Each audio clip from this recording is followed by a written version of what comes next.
When we last looked at SoundHound in early July, we had a buy rating on the stock with it showing 23% upside, but it blew through our base case and skyrocketed 57% in only 4 months for an annualized return of almost 160%. With 2 major acquisitions, an increasing number of name brand customers, and NVIDIA with a stake in the company, is SoundHound stock ready for another big run, or is it time to pump the brakes on this AI innovator? Let's dive in and find out. For those of you that want Wall Street insider analysis and access to my Excel financial models, check out my school community, Win Like Wall Street, which you can access by going to bit.ly/WLWS for Win Like Wall Street. All right, 3 points that we are going to cover in this video. Number 1, background/business model. SoundHound uses proprietary AI technology that let businesses offer conversational experience to customers across multiple languages in multiple industries, including automotive, TV, and customer service. Think of it as an AI version of Siri or Alexa on steroids and speed. Part 2, the opportunity, both positives and negatives, as well as company updates. So the company recently reported record results for Q3 24, but SoundHound has done 2 major acquisitions in 2024, which will have a massive impact on the company moving forward. There are lots of intricate details, and I will break it all down for us later on in the video. This is one of the most volatile stocks out there with a beta of close to 3, one of the highest that I've ever seen. But with increased company guidance and a path towards profitability in the next few years, we will see if the company can hit escape velocity before cash runs out, or if it's doomed to fall short. Part 3, valuation. On Wall Street, we build 3-statement financial models, culminating in a discounted cash flow or DCF valuation. I have built a 3-statement model for SoundHound, and I can't wait to give you all the details. So let's dive right in. If you're enjoying this, please smash that like button. All right, part 1, background/business model. We'll start with background. Imagine if every device in your life, from your car to kitchen appliances, could understand and respond to you naturally, making your daily interactions smoother and more intuitive. That's the ambitious vision one company is pursuing. Founded in 2005 by a team of engineers focused on conversational AI and voice recognition, SoundHound AI aims to voice-enable the world with conversational intelligence. Technological edge. Pioneers of proprietary technologies like speech-to-meaning and deep meaning understanding, SoundHound enables devices to understand and respond in real time with context-aware voice AI. Global reach. They power voice AI in 25 languages across industries, including automotive for companies like Hyundai, Honda, and Stellantis, hospitality for companies like Applebee's, Chipotle, and Jersey Mike's, and IoT devices for companies like Planet Fitness, Square, and Toast. Growth milestones. So the company went public in 2022 and achieved a cumulative bookings backlog of $723 million by mid-2024. What is the company's mission? Voice-enable the world with conversational intelligence. And the vision: create a conversational AI platform that exceeds human capabilities, delivers value. So SoundHound sees itself as a tech disruptor along the lines of Microsoft, Apple, Google, and Amazon. They believe they are positioned to be the leader in human-computer interaction and the next generation of search monetization.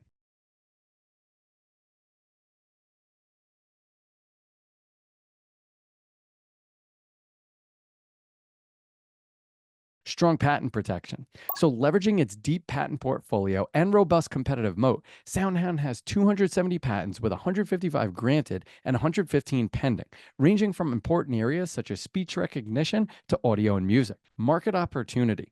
So the company estimates a voice AI total addressable market, or TAM, for 2024 of $140+ billion, with 2025 connected global devices of 75.4 billion and a 10-year compound annual growth rate of 17.2%. There is massive future potential for SoundHound's voice AI technology. Now, while all this sounds good, and well, I know what you're thinking. So where's the money? So the company has 3 revenue pillars. Pillar 1, products. So this includes licensing fees from embedding voice AI in devices like cars, smart TVs, and IoT products. Revenue is based on volume, usage, and lifetime of the product. Pillar 2, services. AI solutions for customer service, voice commerce, and food ordering, such as a drive-through or delivery. Monetization comes through subscriptions and usage-based fees.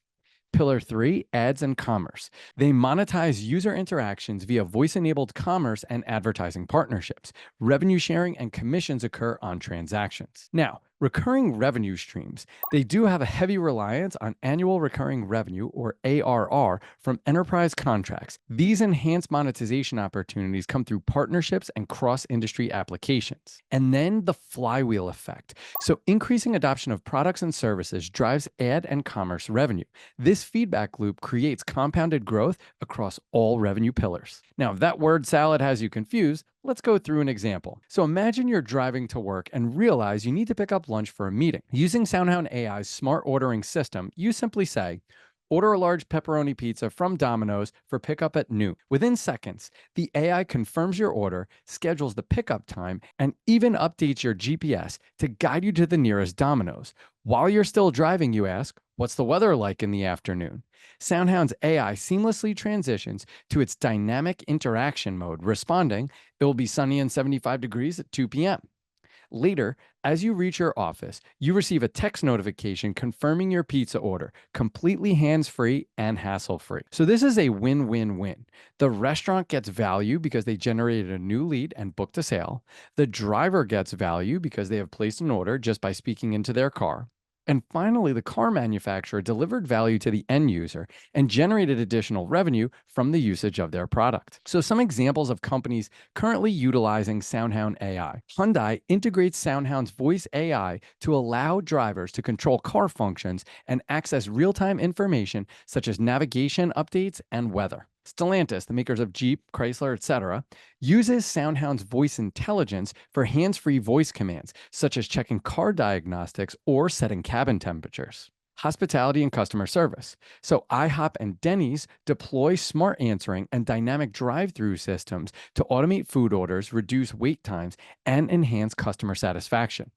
Snap One uses SoundHound's platform to integrate voice AI into smart home and IoT devices. Technology and retail. Snap Inc. leverages SoundHound's branded wake word technology for seamless voice assistant experiences. And Pandora utilizes SoundHound's conversational AI for personalized music search and recommendations. All right, part two, the opportunity, positives and negatives. So I like to hear the bad news first. Let's get the negatives out of the way. Competition from larger players like Amazon Alexa and Google Assistant. High dependency on key industries like automotive, which are cyclical. Relatively small market capitalization of $2.4 billion, which makes it more volatile to market conditions. Risk tied to potential slowdowns in AI adoption or broader economic weakness. They're not yet profitable, and they're relying on investor confidence and access to capital. So our model, which we'll go through momentarily, does not have the company becoming EBITDA positive until the end of the model in 2028. Pro tip. Always look for filings around the 10K and 10Q, such as 8K filings or registration statements, such as an S3 filing. So in the case of SoundHound, they filed an S3 or registration statement on November 8th. Now, the registration is to sell additional shares of Class A common stock valued at up to $20 million. The purpose is that this filing builds upon a prior registration from July 2023, which became effective in August 2023, under which 100 million worth of shares remain unsold. Now, there's major implications for this, including dilution of shareholder value. Now, I don't want to gloss over this because this is a huge point. And SoundHound has raised $565 million via equity issuance alone. Imagine the equity in SoundHound was a 20-slice pizza pie, and in 2021, you owned 25% of that pie, or 5 slices. Today, you would only own 1 slice or 5% of the pie. So due to dilution, your investment size decreased 80%, going from 25% to only 5%. Now, I cover this extensively in my Win Like Wall Street membership community, where members get my Wall Street insider analysis and access to the Excel models that I cover in these videos. Just go to bit.ly/WLWS for Win Like Wall Street. Now, this also signals a need for cash. With the company's current cash balance of $136 million and the current cash burn rate of $76 million per year, the company has enough cash to last just under 2 years. So expect even more dilution in the future. I'm going to cover this later in the valuation. Market perception. So the positive is that if the funds are used to drive long-term value, such as through research and development for proprietary AI technologies, the move could be seen as a strategic investment. But negative. Frequent equity offerings may signal that the company is struggling to generate sufficient internal cash flow, and that's actually something that we do see with the company. Short interest. So currently about 78 million shares, or 21% of the shares outstanding, are short, which means that a lot of investors are betting against the company. Investors sell shares short when they think the shares will fall. They borrow the shares today, sell them, and buy them back later to replace the shares that they borrowed. Not a short sailor, a short seller. So, as an example, if you sold shares at $6 and the stock fell to $4 and you bought them back, you would make $2 or a 33% return. Insider sales. So, the last insider purchase was on May 20th, 2022 at $4.80 a share. Over the last 2 years, from 2022 to 2024, insiders have sold a total of 4.1 million shares for a total of $15.1 million. The average price is $3.70. Now, if you think this is something that's infrequent, as recently as September 24th, all C-level executives sold a total of 300,000 shares at an average price of $4.89. Let's face it, folks. There's no sugarcoating this fact. Okay, let's turn to the positives. Cutting edge technology with proven scalability in enterprise settings. Establish relationships with major global brands in automotive, hospitality, and retail. Positioned in high growth markets as demand for conversational AI surges. Strong revenue growth trajectory and improving financial discipline. Clear path to profitability with recurring revenue streams and cost management. There is significant institutional ownership, with Vanguard owning over $110 million of the company's stock as the number one shareholder, and coming in at number 9, a strategic investor that you may have heard of, NVIDIA, with over $8 million invested in SoundHound. All right, company updates, 3Q24 results and acquisitions. So for 3Q24, what does a record-breaking quarter tell us about SoundHound's future? More importantly, how does their latest acquisition potentially transform their business? All right, record revenue of $25.1 million, an 89% year-over-year increase, showcasing robust growth across key verticals. Customer diversification. So the top customer now represents just 12% of total revenue. Previously, it was 72%, with industries like automotive, financial services, and healthcare each contributing between 5 and 25%. Improved margins. GAAP gross margin at 49% and non-GAAP gross margin at 60%. Cash position. So they ended the quarter with $136 million in cash and cash equivalents. Guidance. This is awesome. Revenue outlook for fiscal year 2024 increased to 82 to 85 million, up from previous expectations, indicating confidence in scaling their business model. Also, the company gave fiscal year 2025 revenue guidance of 155 to 175 million, which implies growth of 90 to 105% from 2024 to 2025. Acquisition of Sync3. So this company has a focus on restaurants. They provide voice AI to the restaurant industry, enabling dynamic customer interactions like smart ordering and dynamic drive-through. Synergies. So this accelerates the deployment of generative AI in hospitality for SoundHound. Acquisition of Amelia in August of 24. So this is a strategic fit. Amelia, a leader in conversational AI, expands SoundHound's reach into new industries like healthcare, insurance, and finance. Now, there's also an immediate impact. They added advanced automation solutions and enhanced cross-industry capabilities, particularly for customer service and generative AI applications. Financials. Amelia contributed significantly to SoundHound's improved customer and revenue diversification in 3Q24. In addition, the combination results in revenue and cost advantages, new monetization opportunities, integrations, and capabilities, as well as 45 million in recurring AI software revenue. All right, part 3, the moment we've all been waiting for, the valuation.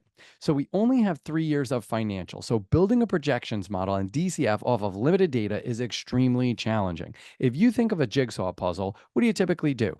You first grab the border pieces, build that out. That's kind of like the foundation or the historical financials where we get trends. After that, you look at the box for the picture and you see what it will become. This is kind of like the future projected financials. Unfortunately, in the case of SoundHound, we're building a 1,000-piece jigsaw puzzle with no border pieces and no picture. So we're putting pieces together one by one. Balance sheet. SoundHound's cash reserves and receivables indicate growing operational scale, but can they manage their working capital effectively? As mentioned earlier, SoundHound has major changes to its balance sheet in the first 9 months of 2024. So I created a pro forma 2024 set of financials. Since we only have 5 weeks left in the year and 2023 is pretty stale at this point to build projections off of, I think this is the right way to go about it. Cash and cash equivalents, starting at $10.9 million in 2023 and projected to grow to $236.5 million by 2028. This indicates improving liquidity. Accounts receivable, projected growth from $4.05 million in 2023 to $84.5 million in 2028, reflecting increasing revenue from enterprise customers. Other current assets, significant growth from $14.2 million in 2023 to $108.1 million in 2028, possibly due to expansion in working capital. Goodwill and intangibles. These arose from the acquisitions of Sync3 and Amelia. So when you pay a premium for a company, it gets booked as goodwill. Paid in capital. Remember earlier how we discussed the company has raised a ton of money via equity? That's reflected here. Retained earnings. The company will not generate positive net income through the end of our model. We're going to see this next in the income statement. So what's the takeaway? SoundHound has a clean balance sheet with under $40 million in debt and over $136 million of cash and can raise up to $120 million of equity. So there's upwards of $250 million of dry powder available, giving them a nice runway. Let's hop in the model. All right, so as we mentioned, we see a massive increase in cash. Accounts receivable is also increasing, partly due to the 2 acquisitions that they recently completed. Also, we see the goodwill and intangibles, which came from those exact acquisitions. Paid in capital has increased pretty substantially. We're going to cover this a little bit more in depth later on in the cash flow statement. This isn't necessarily a positive because they're diluting shareholders in the process. And then retained earnings, unfortunately, it's an increasingly negative number and it doesn't become positive through the end of our model. Income statement. So revenue has grown by 3.9x over the last 3 years for a 58% annual top line growth rate. In the 3Q24 earnings call, management provided revenue guidance of 155 to 175 million for 2025. This is 90 to 105% growth. Gross margin, which is an indicator of profitability relative to the cost of sales, has increased from 71% in 2021 to 76% in 2023. But with the integration of 2 major acquisitions, it's down to around 60% year to date, with a management target of 70% long term. Now, EBITDA has been negative and doesn't turn positive in our model until 2028. This is a major risk factor that must be considered. Now, it's mainly due to research and development, which has averaged about 60 million per year over the last 3 years. Also, net income is negative too. We're going to see this next in the cash flow statement. So what is the takeaway? Top line revenue growth is solid. Gross margin has compressed some, but the company is integrating 2 big acquisitions. They need to be careful to balance research and development investment in the company with achieving profitability. Let's hop in the model. All right, so significant revenue growth, 3.9x over the last 3 years. A lot of this has come through those 2 recent acquisitions, but we see a massive ramp on a going forward basis, 675 million at the end of the model in 2028. Now, another key thing to note, research and development is pretty significant. That's not something that's a surprise for a tech company like this, but they will have to rein that in over time. EBITDA, which is a very important metric of profitability, doesn't become positive until 2028. And then net income does not become positive through the end of our model. This is something to keep our eye on and be aware of. Hopefully the company can rein in costs over the next several years and turn that into a positive. All right, next we have the cash flow statement. So as I just mentioned in the income statement, net income is negative, averaging negative 98 million per year over the last 4 years. Along with negative net income, the company has negative operating cash flow, averaging minus 76 million per year over the last 4 years, though it is projected to turn positive in 2027. Now, the good news is this is not a CapEx intensive business because technology produces a service rather than a physical product. Now, equity issuance has averaged 141 million per year over the last 4 years, which dilutes the existing shareholders and is not an ideal way to fund the business. The company has a cash burn rate, operating plus investing cash flow, of 76 million in 2024, which equates to 1.8 years or 21.5 months based on current cash on hand, and 3.4 years or 58 months if we include the equity shelf registration of $120 million. The company is projected to generate positive cash beginning in 2028, which means they may have to issue some of that $120 million of equity if they don't decrease the cash burn rate. So what's the takeaway? While the company has positive momentum, generating positive cash flow in 2028, investors are left with significant risk and uncertainty over the next 4 years. Let's hop in the model. All right, cash flow statement. So again, we have negative net income, which obviously is going to drive negative operating cash flow. We don't see much in terms of CapEx. Something to be aware of is this massive equity issuance that we've seen over the last several years. This is not something that's going to be sustainable because it's going to continue to dilute shareholders. Ideally, they start generating positive cash flow, which we're projected to do in 2027. That will decrease the need to raise money via equity. All right, forecast drivers and DCF assumptions. The base case was run at the midpoint of management guidance and equates to 60% top line growth. Cost of goods sold and sales and marketing are decreasing as a percentage of revenues, but research and development needs to be reined in. The company has an extremely high beta of 2.75. It actually reminds me a lot of Tesla in 2015, 2016. It's a very risky company, and that's a big warning here. The variance in value is pretty wide.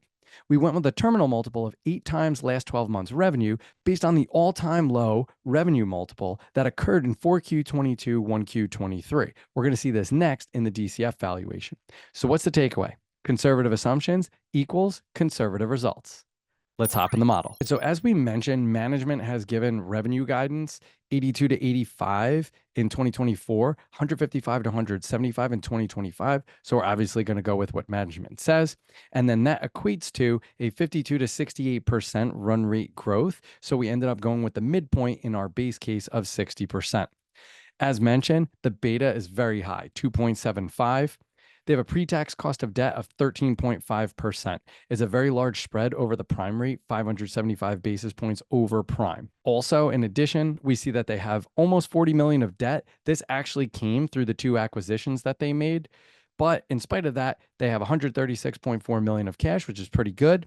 And then lastly, we talk about the revenue multiple. This is very important. I looked at the last 10 quarters from 2Q22 to 3Q24, and I excluded the high and low. The average revenue multiple was 24.7, the low 16.2, the close 25. The all-time low ever was 8 times. That was in 4Q22, 1Q23, around that area. So I went with that, and it's a super conservative multiple. Unlike our other companies that we've looked at in the past, there's no comps for this company. It's really a company of one. So we have to go with their historical multiples. All right, DCF valuation. We ran 3 scenarios, bear, base, and bull, with the current model at base. Future cash flows are discounted back to today to get to total enterprise value. We strip out net debt to get to equity value. The company has high revenue growth, lots of cash, 136 million, and upside potential. But is it worth buying today? The stock is up over 3x year to date and 57% since our last valuation in July. Wall Street has SoundHound at a median of $8 a share, which is a 23% discount. What does our analysis show? Let's hop in the model. All right, y'all, DCF time. What? So as I mentioned, we only have 4 years because we did a pro forma of 2024. It's practically 2025 right now. We see negative EBITDA. It becomes positive in 2028. We strip out DNA. We also take into account cash taxes. We add back DNA. We take into account changes in operating working capital as well as CapEx. We then calculate free cash flow to the firm. We have our terminal value, which is 8 times our terminal revenue. We discount those cash flows by the discount factor to get us the present value of cash flows. We add those together to get a total enterprise value of a little over $3 billion. We strip out the debt. We add the cash. We strip out non-controlling interest. We add associate investments. We get an intrinsic equity value about $3.1 billion. We divide that by the current shares outstanding. We get an implied share price of $8.50 compared to the recent close of $6.51. That's an almost 31% discount and is a buy rating. All right, sensitivity and scenario analysis. We ran 50 different models by utilizing data tables. We sensitized revenue growth versus CapEx intensity and WACC versus the terminal multiple. 4 out of 50, or 8%, showed a sell rating. 11 out of 50, or 22%, showed a hold rating. 35 out of 50, or 70%, showed a buy rating. We ran each of the 3 scenarios equally weighted, got a weighted average value of $8.60, which is a 32% discount. So what's the takeaway? Utilizing conservative assumptions, we show a buy rating for the stock at a significant discount. Let's hop in the model. All right, obviously what we like to see, lots of green in our sensitivity analysis here. We go from the management low of 52% to the high of 68%. We have CapEx midpoint of 1%. So the bulk of this ends up being green. We have a little bit of red here, but this is like a super draconian low terminal multiple. So I'm not too concerned about that. Very high weighted average cost of capital. In spite of that, the vast majority show a buy rating. And last but certainly not least, we have our scenario analysis. So in the bear case, we actually show it at current value. We have a base at 850, which is a buy, and a bull at about 1080, which is also a buy. We do a weighted average, we get 860. It's a 32% discount, which is a significant buy rating. All right, the wrap up. Wall Street has SoundHound at a high of $10, which is a 54% discount, a median of $8, which is a 23% discount, and a low of $6, which is an 8% premium. The stock has shown massive volatility with a beta of close to 3 and increasing over 3 times year to date. It has a 52-week range of a low of $1.62 to a high of $10.25. Now, you should seek the advice of an investment professional always. I do not know your individual financial situation. This content is meant to educate and is not investment advice. That being said, I do not currently have a position in SoundHound, but it is a very interesting AI investment opportunity. I honestly look at this very similar to Tesla in 2015, 2016. The financials were simply too scary to invest. But if you believed in Elon Musk and his vision and rolled the dice, you were compensated quite handsomely. Insiders at SoundHound own 11.3%, but management hasn't been buying the shares recently. We have a range from a bear case scenario of 651, 6% upside, to up to 66% upside, 1078 in the bull case. The upside reigns across the board, but there's a ton of variance in these assumptions. This is a very exciting, though volatile company with a market-leading position in a niche space of AI voice technology with 150 billion market potential. With NVIDIA as a partner and investor, and some of the world's largest well-known brands as customers, I'm excited to see the future of SoundHound over the next few years and beyond. If you like this and want to see another in-depth stock valuation, check out my super microcomputer model here or my SoFi Technologies model here. And if you found this valuable, please share this with someone who you think would enjoy this. As always, be relentless.